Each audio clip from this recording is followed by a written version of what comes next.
Hello guys, welcome back to our channel. In today's video, I'm going to show you how to see the previous Discord servers you've joined. You can follow the steps. First, what you have to do is open the Discord.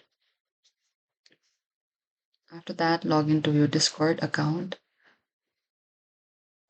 And when it's logged in on the bottom, we can see this settings icon. Click on the user setting and over here, go to the privacy and safety. Scroll a bit down. And over here, we can see the request all of my data. Click on the request data option over here. And it says that it may take to 30 days to collect the data. And you need to check your bill to address the registered package. So click on the request your data option over here and select OK.